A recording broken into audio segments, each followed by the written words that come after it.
자, 문학교과서 동화 여운안골족 바로 시작합시다.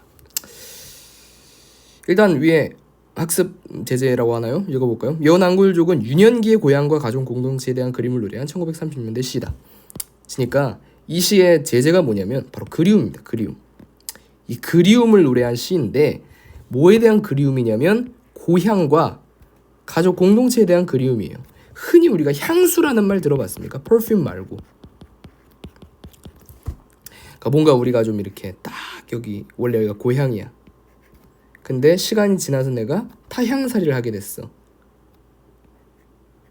그러면 이 시점에서 과거의 고향이 어때집니까? 그리워지죠. 그런 느낌을 좀 생각하면 돼요. 여러분이 현재 고2죠. 이걸 배우는 나이라고 하면 나중에 미국으로 가게 됐어. 그래서 나이가 30살이야. 이때 고2 때의 유년 시절 혹은 그 이전을 상상한다. 뭐 이런 느낌으로 이 시를 바라보면 됩니다. 자, 여운안골족. 제목이 여운안골족이에요. 굳이 끊는다면 여운안골을 이렇게 묶고 그 다음에 족을 따로 좀 떼서 봐야 되는데 여운안골이라고 하면 영어로 쓰면 좀 더 이해가 수월할걸? Fox born stream 이렇게 쓸까? 여우가 나온 골짜기를 얘기해요. 그러니까 우리가 흔히 아는 골짜기 있죠. 이 골짜기 안에 여우가 사는데 그 골짜기 주변에 있는 뭐 마을에 사는 가족 이런 뜻입니다. 오케이, 이렇게 알고 있으면 될 것 같아요. 장소에 대한 설명이다. 그 혹은 장소 근처에 있는 가족에 대한 설명이다. 이 정도. 백석. 시인이 백석입니다. 이 백석이라는 분이 굉장히 독특한 특징을 갖고 계신 분인데 다른 건 다 필요 없어요. 바로 평안도 사투리라는 겁니다. 백석 작가 시인의 시에는 늘 평안도 사투리가 등장해요. 그렇기 때문에 이것 때문에 아주 문학 작품의 난이도를 높이는 데 크게 기여하신 분입니다. 나중에 뭐 검이 나오고 뭐 그런 시 있어요. 백석 시 중에서 검이 나오는 시 있는데 그런 시를 봐도 사투리가 계속 나옵니다. 굉장히 어려워요. 박시봉방 이런 것도 읽어봤는데 굉장히 어렵습니다. 왜냐면 사투리가 쓰이기 때문에. 그죠? 굉장히 어렵다. 바로 시작하겠습니다. 명절날 나는 엄매 아베 따라 우리 집 개는 나를 따라. 끊어지는 거죠. 나는 엄마 아빠를 따라서 우리 집 개는 또 나를 따라서 진할머니 진할아버지가 있는 큰 집으로 가면 먼저 명절날이 이 시의 시간적 배경이 되겠죠. 이 시의 시간적 배경은 무슨 날이다? 명절날이다. 추석 설날. 나는 엄마 아빠를 따라서 우리 집 개는 나를 따라. 그러니까 지금 엄마 아빠를 따라 이런 것만 봐도 사실 유년기라는 걸 어느 정도 짐작할 수 있어요. 뭐 50대 아저씨가 엄마 아빠를 따라가진 않을 거 아니에요. 그러니까 유년기를 추억하는 그런 내용이다라는 걸 엿볼 수 있고요. 진할머니 진할아버지 이거 자체가 이 한마디로 말하면 grandmother grandfather인데 이 방언입니다. 평안도 방언이에요. 평방이라고 쓸게요. 이 둘 다 평안도 방언이고 이런 식으로 제가 아까 얘기했다시피 백석 씨의 특징이 계속해서 묻어나는 그런 장면이라고 보면 되겠습니다. 그래서 여기 또 큰 집. 이 큰 집이라는 표현이 나와요. 이 큰 집은 또 뭐가 되겠어요? 공간적 배경인 거예요. 어떻게 보면은 이 큰 집이 아까 말했던 여운안골족이 아닐까 이런 생각도 해볼 수 있죠. 지금 이 시의 상황이 발생한 이 공간적 배경이 여운안골족이니까 어쩌면 큰 집이 여운안골족을 의미하는 것일지 수도 있지 않을까 이런 생각도 해보면 좋습니다. 자, 기침해서 죄송합니다. 여기서부터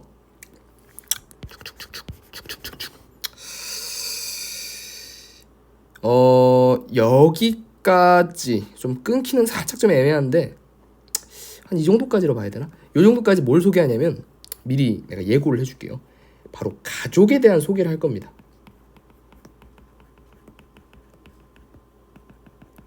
알겠습니까? 가족에 대한 소개를 여기서 할 거거든요. 그러니까 이걸 좀 잘 유념하면서 보라는 거예요. 이게 가족에 대한 소개구나. 자, 얼굴에 별자국이 솜솜난 밑줄. 오케이. 끊어. 말수와 같이 눈도 깜빡거리는. 끊어. 하루에 배 한 피를 짠다는. 끊어. 벌 하나 건너쯤에 복숭아 나무가 많은 실리. 끊어. 고모의 딸, 뭐 이녀 이런 식으로 나왔는데 다 보면 앞에는 뭐뭐 하는이에요. 뭐뭐 하는 멋진 세준이 찐 다 형용사라는 겁니다. 그래서 앞에는 이 인물의 특징을 얘기하는 거예요. 그래서 결론적으로 이러한 특징을 가진 누구라는 거예요? 고무. 그리고 나서 고무의 딸 이녀. 작은 이녀면 작은 딸이겠죠? 작은 이녀. 이렇게 3명을 설명했어요. 3명. 3명을 설명하면서 그 사람들의 특징을 나열했다라고 보면 되겠습니다. 첫 번째, 얼굴에 별자국이 솜솜한. 왜 별자국이 났을까? 별사탕을 먹어서? 그런 건 아니란 말이에요. 이거는 우리가 이걸 통해서 천연두 자국이다. 뭐 보통 이런 식으로 번역합니다. 흔히 곰보라 그러죠. 천연두. 뭐 이런 표현이 뭐 윤리적으로 좋지는 않습니다만 어쨌든 얼굴에 막 좀 안 좋은 피부 트러블 있는 사람 있잖아요. 천연두 때문에. 그런 의미가 있고, 말수와 같이 말수와 같이 눈도 껌뻑거리는, 이 말수와 같이 봅시다. 말할 때마다 눈을 껌뻑거려요. 자, 상상을 해보세요. 눈을 감고 어떤 사람이 말할 때마다 눈을 계속 껌뻑껌뻑 계속 그래. 이 사람은 약간 어떤 느낌이 들어요? 말하면서 약간 뭔가 어눌하다 이런 느낌 들지 않습니까? 이런 걸 표현하기 위한 거예요. 하루에 배 한 피를 짠다는, 여러분, 대동법, 좀 TMI인데 다른 색깔로 쓰자. 대동법이 뭡니까? 기존에 특산물을 징수하던 거를 이제 통일한 거죠. 뭐 그거랑 비슷한 맥락으로 후에 조선 후기에 가면은 군역을 배의 2필로 대체했단 말입니다. 이게 1년치 세금이란 말이에요. 2필이. 근데 배 한 필을 하루 만에 짠다고. 1년치 세금을 하루 만에 만든다고. 그만큼 어떻다는 거예요, 이 사람이. 아주 우직하게 일한다는 거죠. 그만큼 일을 잘하고 우직하게 딱 하나만 한다. 이런 별 하나 건너지면 복숭아 나무가 많은 실리. 이거는 뭐냐면 장소에 대한 소개거든요. 얘는 사람에 대한 소개라고 보기는 어려워요. 사람한테 복숭아 나무가 있을 순 없잖아. 고무, 이거 고무도 러버 아닙니다. 이거 그냥 엔트 쉽게 말하면 고무. 그러니까 이런 특징을 가지고 있는 고모의 딸 이녀, 작은 이녀, 이런 식으로 설명을 한 거예요. 오케이? 이해되죠? 그러니까 이런 특징들 하나하나를 막 외우거나 뭐 그럴 필요는 전혀 없어요. 그냥 이런 것이 고모와 고모의 딸 이녀의 특징이구나, 뭐 이 정도만 알면 됩니다. 다음, 16에 40이 넘은 호랍이 후처가 된, 포족족하니 성이 잘 나는, 좀 살짝 줄이 안 맞는다. 오케이. 살빛이 매감탄 같은 입술과 저곡지는 더 까만, 예수쟁이의 마을 가까이 사는 토산. 고무. 여기서부터는 또 사람이다. 자, 말했죠. 멋진 세준이. 앞에가 형용사라고요. 꾸며주는. 여기 밑줄 그어놓은 게 다 형용사예요. 그래서 형용사가 하나, 둘, 셋, 넷, 다섯. 앞에랑 똑같이 붙은 거예요, 형용사가. 이러한 고모. 약간 토산고모, 실리고모였지만 이제는 뭡니까? 토산고모. 다른 지역에 사는 고모예요. 그리고 그 고모의 딸 승려와 아들 승동이. 16에 40이 넘은 호랍이 후처가 됐대요. 어떻게 생각합니까? 여러분 중3 때 기억납니까? 중3 때 여사친 있었습니까? 여학생이라면 뭐 친구. 여러분이 43세의 남성과 결혼한다고 생각해보세요. 여러분 혹은 여러분 친구가. 느낌이 어떻습니까? 뭔가 이상하죠? 공유가 아닌 이상, 도깨비가 아닌 이상 좀 뭔가 이상합니다. 김고은이 아닌 이상. 이런 걸 봤을 때 굉장히 뭔가 삶이 순탄치 않았다, 이런 느낌을 받아야 됩니다. 삶이 순탄치 않은데? 포족족하니 성이 잘 나는. 포족족하니가 무슨 뜻인가? 빛깔이 칙칙하고 파스름한 기운이 도는. 그러니까 좋은 거예요, 안 좋은 거예요? 파스름해, 칙칙해, 안 좋은 거예요. bad. 살빛이 매감탕 같은. 매감탕이 뭔데? 엿을 고거나 메주를 쓴 진한 갈색. 살이 진한 갈색이야. 좋은 거야, 나쁜 거야? bad. 입술과 저곡지는 그것보다 더 까맣대. 입술이 그렇게 까맣다고? 죽은 거죠, 거의. bad. 나쁜 거지. 내가 봤을 때 이 사람은 고생을 많이 했나 봐요.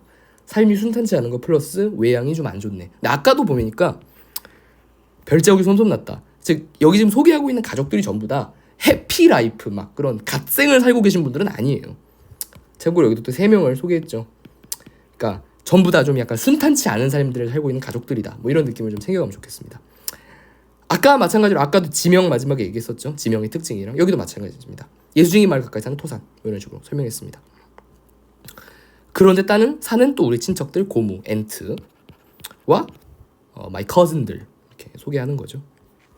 자, 두 파트 다 나갔어요. 자, 60리라고 해서 파랗게 보이는 삶을 넘어 있다는 해변에서 과부가 된 형사가 길다. 코끝이 빨간, 얘는 짧네. 언제나 흰옷이 정하던 말끝에 설교 눈물을 짤 때가 많은. 또 큰골 고무, 고무의 딸 홍녀, 아들 홍동이, 작은 홍동이. 여기 또 몇 명을 설명했습니까? 4명을 설명했습니다.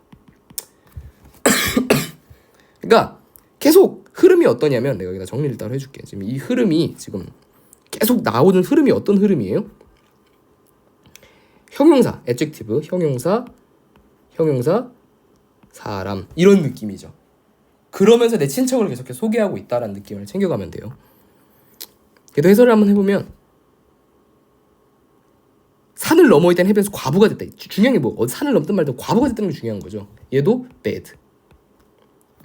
코끝이 빨간 뭐 이건 그냥 외양의 특징이겠고 언제나 흰옷이 정하던 말끝에 설계 눈물을 짤 때가 많은. 이게 말이 어려워요. 이게 무슨 말일까? 흰옷이 정하던 말끝에 이 흰옷이 무슨 옷일까요? 뭐 와이셔츠? 비싼? 톰 브라운? 아니란 말이에요. 상복. 사람 죽었을 때 입는 옷. 그만큼 삶이 고단하다는 거죠. 얘도 매드의 의미가 강합니다. 슬픈 거죠. 눈물을 짤 때도 많고 잘 우는 성격이다 뭐 이런 것도 잘 우는 뭐 이런 것도 좀 볼 수 있겠고 이런 성격을 가진 큰골 고무의 딸 홍녀, 아들 홍동이, 작은 홍동이 이렇게 해서 세 가족 총 3 더하기 3 더하기 4 10명을 소개했습니다. 또 소개를 할 거예요. 좀 지루하지만 참아주십시오. 배나무접을 잘하는, 주정을 하면 토방돌을 뽑는, 오리치를 잘 놓는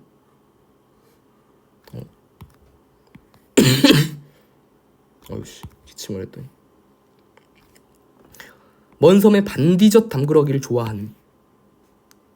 똑같이 앞에서 말했죠. adjective, 형용사, 사람. 이번에는 아까는 계속 고무였는데 이번에는 삼촌 엄매, 삼촌 누이, 사촌 동생들. 여기는 뭐 일단 사촌 동생들이라고 했으니까 4인 플러스 알파겠죠. 다시 배나무접을 잘하는 게 무슨 뜻이에요? 배나무접이라 그래서 한마디로 농사 기법 중에 하나입니다. 나무끼리 붙여가지고 농사를 짓는 기법 중에 하나예요. 그걸 잘하는. 주정을 하면 토방돌을 뽑는 아주 힘이 좋은 거죠. 술을 먹으면 돌을 집어 올릴 정도로 주춧돌을 집어 올릴 정도로 힘이 좋아요. 오리치를 잘 놓는, 오리 사냥을 잘하는, 먼 섬에 반디젓 담그러기를 좋아하는, 뭐 밴딩젓이라고 그러는데 젓갈 담그러기를 좋아하는 삼촌과 삼촌 엄매. 여기서 엄매는 마더가 아닙니다. 마더는 할머니겠죠. 와이프를 얘기합니다. 이것도 다 평화도 사투리겠죠. 사촌 누이, 사촌 동생들이 그득그득 할머니, 할아버지가 있는 안간애들 모여서 방 안에서는 새 옷의 내음새가 나고, 새 옷의 내음새 이런 걸 잘 봐야 돼요. 이 새 옷의 내음새를 보고 딱 이걸 보고 우리가 그 얘기를 해야 됩니다. 아, 이거 그거네. 바로 후각적 심상이네. 이런 얘기를 할 줄 알아야 돼요. 이 시 중에 하나, 이 시의 특징 중에 하나 감각적 이미지를 많이 썼기 때문에 이렇게 후각적 심상이 드러났다. 여기까지 정리를 하면 뭡니까? 그러니까 그냥 이 내용이 전체적으로 봤을 때 따다다다단딴 따다다단딴 따다다단딴 이 내용이 전체적으로 친척과 친척에 대한 소개를 다룬 부분이죠. 그냥 그렇게 기억을 하면 되겠습니다. 다음 또 인절미, 송구떡, 콩가루 쪽의 내음새도 나고 끼대에 두부와 콩나물, 볶은 잔디와 고사리와 도해지 비기는 모두 선득선득하니 찬 것이다. 또 여기서 또 감각적 이미지가 드러났죠. 여기서는 이번에 뭐라 그러죠? 찬 것이다. 물론 내음새 얘기도 했지만, 물론 내음새도 얘기했지만 여기서 또 새롭게 볼 수 있는 건 찬 것들이라는 거죠. 사실 내음새는 또 후각적 심상으로 연결이 됩니다. 하지만 찬 것들이라는 다른 심상으로 연결이 되죠. 바로 무슨 심상이다? 촉각적 심상이다. 그러니까 지금 명절의 음식들을 여기다 써놓을게. 이 명절의 음식들에 대한 기억을 감각적 이미지를 활용해서 표현한다. 뭐 이런 식으로 정리할 수 있겠죠.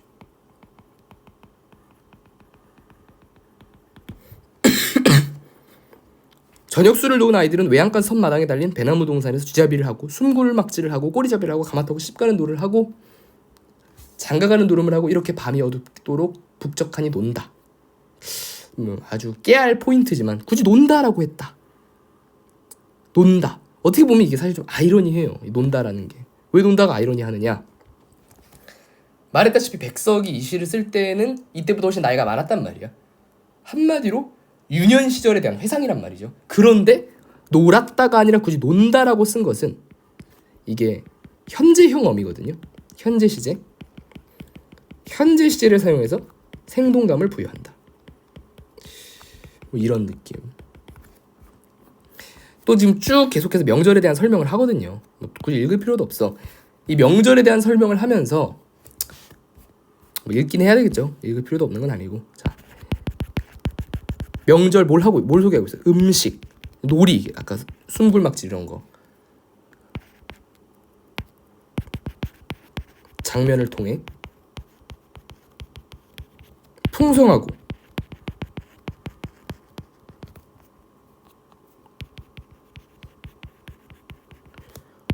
화기애애한 명절 분위기를 드러낸다.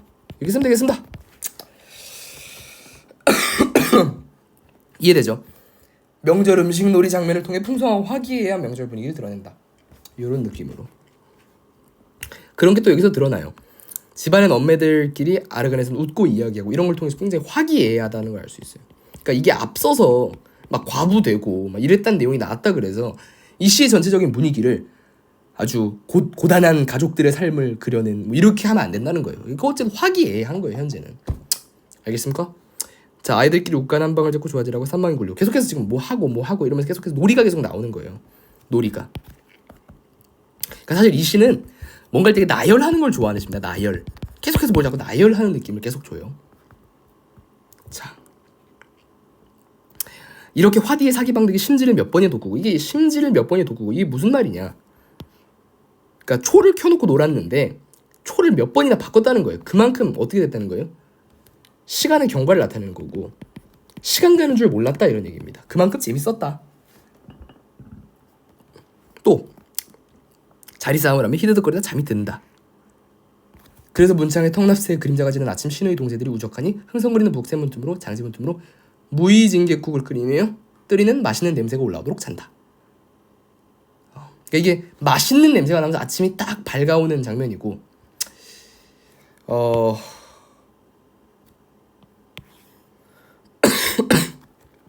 밤까지 재밌게 놀고 아침을 맞이한다. 뭐 이렇게 볼 수 있겠죠. 중요한 건 아닙니다. 그래서 또 마찬가지로 설명하지만 잔다, 동그라미. 잔다, 든다, 논다 다 어떻게 연결돼요? 현재 시제로 연결된다. 다 현재 시제 통해 생동감 부여하는 느낌이 크다. 뭐 이런 거를 챙겨가면 되겠습니다. 알겠습니까? 시는 쉬워요. 솔직히 말하면 나열하는 게 끝이야. 오케이? 나열하는 게 끝이라는 거예요. 그리고 나서 지금 여기서 화기애애한 분위기가 이렇게 딱 드러나고 있잖아요. 이 부분을 통해서 친족 공동체의 모습을 잘 드러내고 있죠. 아까 말했죠. 이 시의 토픽이 뭐라고? 공동체라고. 굳이 하나를 꼽는다면. 또 뭐 풍성함과 포근함 이런 느낌이 든다. 뭐 나중에 좀 이따 같이 정리하겠지. 볼스를 쓰면 안 되지. 이런 느낌들을 받아야 된다. 근데 그런 게 느껴지지 않습니까?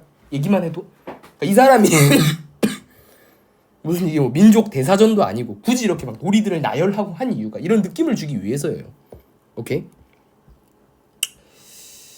네, 알겠습니다.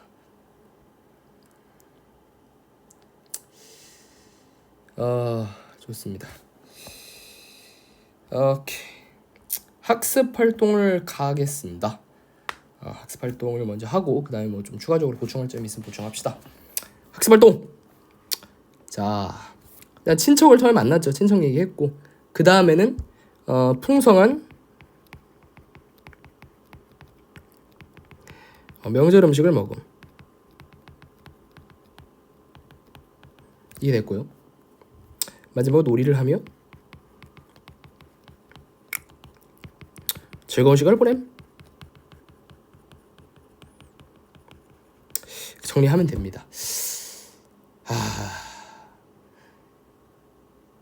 이게 사실 다 써야 돼요.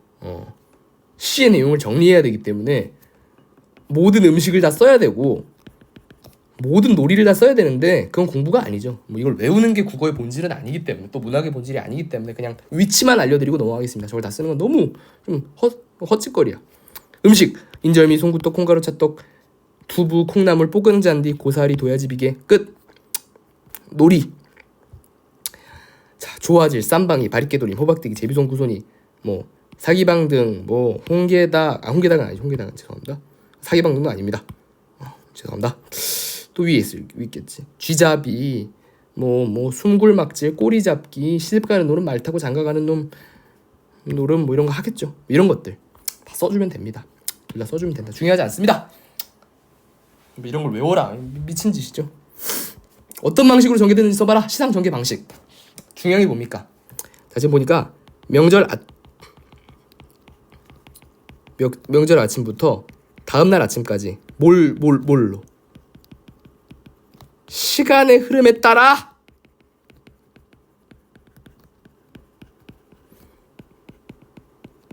시상이 전개된다. 이렇게 기억합니다. 시간의 흐름. 중요한 건 뭐다? 다른 건 다 필요 없어. 시간의 흐름. 시간의 흐름에 따라 전개되고 있다. 그게 핵심입니다. 이 시가 산문적 형태를 취하고 있으면서도 시로서 리듬을 지녔다고 말할 수 있는 까닭이 무엇일지 중요하죠. 한마디로 이게 3분인데 어떻게 리듬을 가졌느냐 그걸 물어보는 거예요. 어떻게 리듬을 어떻게 느낄 수 있는데 그걸 물어보는 건데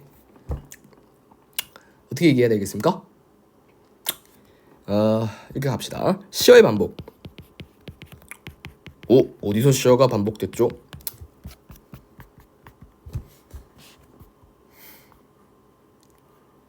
지금 전체적으로 봤을 때 전체적으로 좀 시어가 반복되는 느낌이 들지 않습니까? 뭐 하고 뭐 이런 거 다 시어의 반복이거든요. 뭐 이런 느낌들을 찾아가면 되겠습니다. 지금 다 찾을 수는 없으니까 일일이 시어의 반복이 뭔지. 열거 명절 음식과 놀이의 열거 뭐 제가 말했죠. 대표적인 리듬을 하는 것 중에 하나. 유사한 문장 구조 이게 제일 정확하다.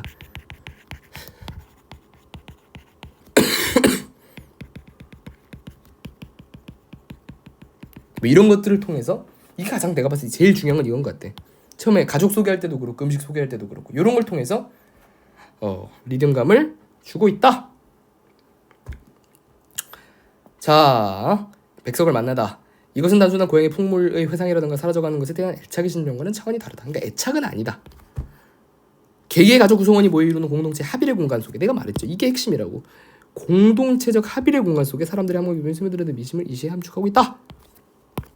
이러한 장면을 어린 날의 회상으로 보여준 것은 현재 상황에서 귀중한 것들이 사라져가고 있기 때문이다. 결핍입니다. 이런 걸 보통 우리가 이 귀중한 것들이 사라져가고 있기 때문에 이런 걸 보통 우리가 뭐라 그래요? 전문용어로 결핍이라고. 결핍.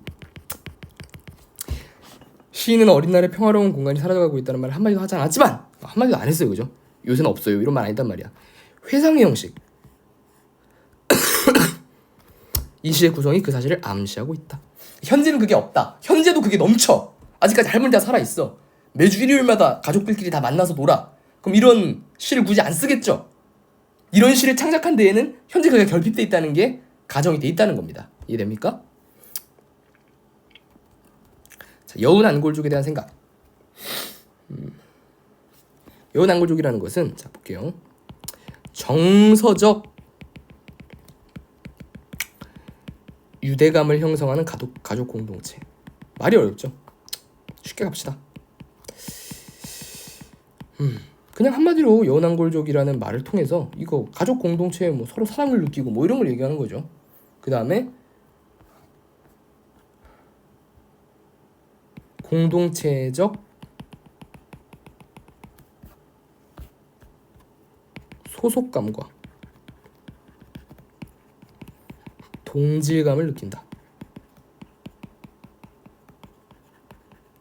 다음에 돌아갈 수 없는 길다. 어우씨 없는 시절을 향한 근원적 그리움과 향수를 불러온다. 외웁시다. 그래서 이해를 하면서 외우면 당연한 거야. 세 가지. 정서적 유대감을 형성하는 가족 공동체고, 동지감을 느끼고, 돌아갈 수 없는 시절. 아까 얘기했죠. 위에 발문을 찾았잖아. 돌아갈 수 없는 시절이라고. 명절의 의미는 뭡니까?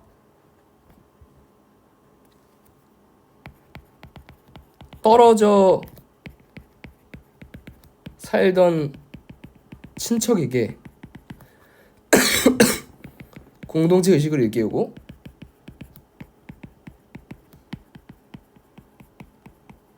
이씨 어씨 왜 이래,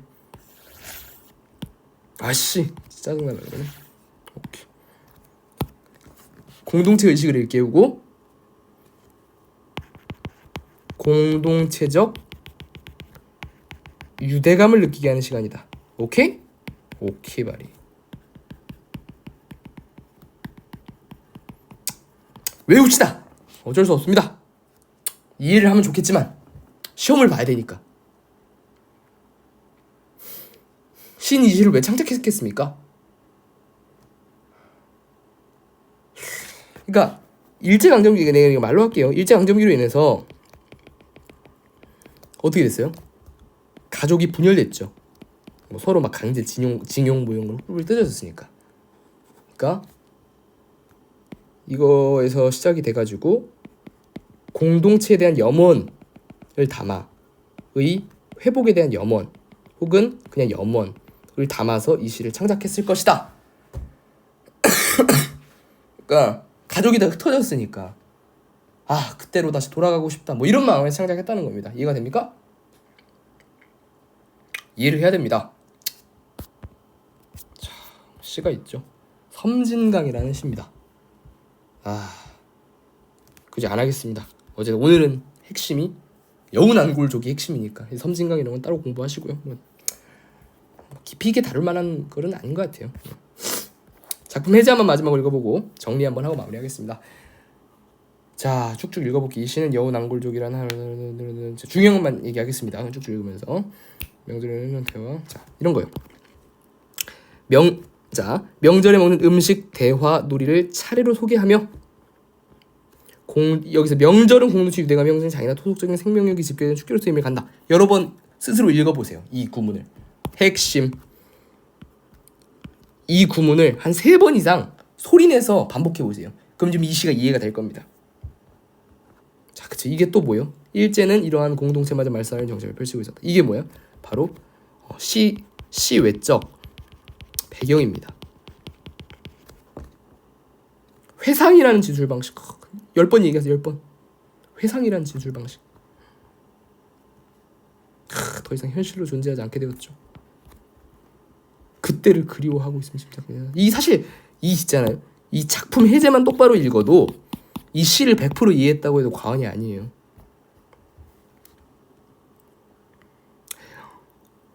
그렇죠. 고향의 정경을 잘 형상화하였다. 산문시의 형태를 취하면서도 병렬적으로 매치하고 반복과 대응의 질서가 갖추게 되면서 리듬감을 획득하고 너무 다들 너무 중요한 말들이야. 왜 이걸 안 읽는 거야, 애들은? 감각어와 토착어, 그죠? 오케이.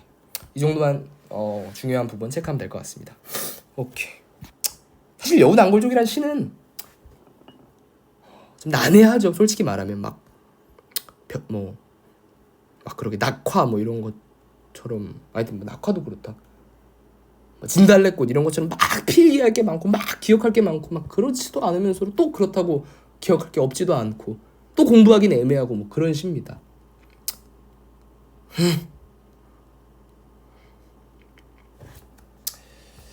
자 마무리하기 전에 추가적으로 난 좀 이건 꼭 알았으면 좋겠다는 거 몇 개만 점검할게요. 이 표현상의 특징 중에 하나가 뭐예요? 지방의 사투리, 어린아이들이 쓰는 말, 엄매, 아베, 50대 아저씨가 엄매 아베 이러지 않는단 말이에요. 이런 것들을 통해서 유년기의 기억을 환기하고 있다. 환기가 뭔지 압니까? 불러 일으킨다는 뜻이에요. 현재 시제 얘기했고, 토속적이고 서정적이다. 그 다음에 좀 몇 개만 더 쓸게요. 토속적이고, 이 시 자체 느낌이 사투리를 썼기 때문에 토속적이고, 또 뭐 어떤 적이다? 무슨 적이다? 서정적이다. 뭐 다 시가 서정적이지, 그죠? 서정적이지 않은 시는 딱히 없어요. 뭐 이 정도. 물론 시라는 게 파고 들어가면은 막 끝이 없습니다. 오케이, 무슨 말인지 알겠어요? 뭔가 문학을 공부하는 데 있어서 막 파고 들어가다 보면 이게 끝이 없다니까. 막 백석 어머니 인터뷰도 해야 돼요. 완전히 이해하려면, 그죠? 백석 고모의 뒤를 조사해가지고 이런 것까지 해야 되기 때문에 오늘은 일단은 솔직히 말해서 이 정도 하면은 여운 안골족이라는 시에 한 75%, 75.8% 이상은 이해했다라고 봅니다. 추가적인 부분은 계속해서 추가로 공부를 하면서 파악을 해나가는 게 중요한 것 같아요. 그런 식으로 공부를 하면 좋을 것 같습니다. 어쨌든 오늘 여운안골족은 이렇게 마무리하고요. 이 정도만 공부해도 내신 시험 치는 데는 전혀 지장 없고, 혹시 본인이 나는 문학소년입니다, 문학사적인 성취를 이루고 싶습니다 하는 학생들은 좀 추천할 만한 거는 가능하면 국어 선생님들 혹은 국문학자들이 올린 이 작품 해설이라든지 블로그 같은 걸 좀 찾아보는 그런 연습이 좀 도움이 되겠다는 생각이 듭니다. 자, 여운안골족은 여기까지 하겠습니다.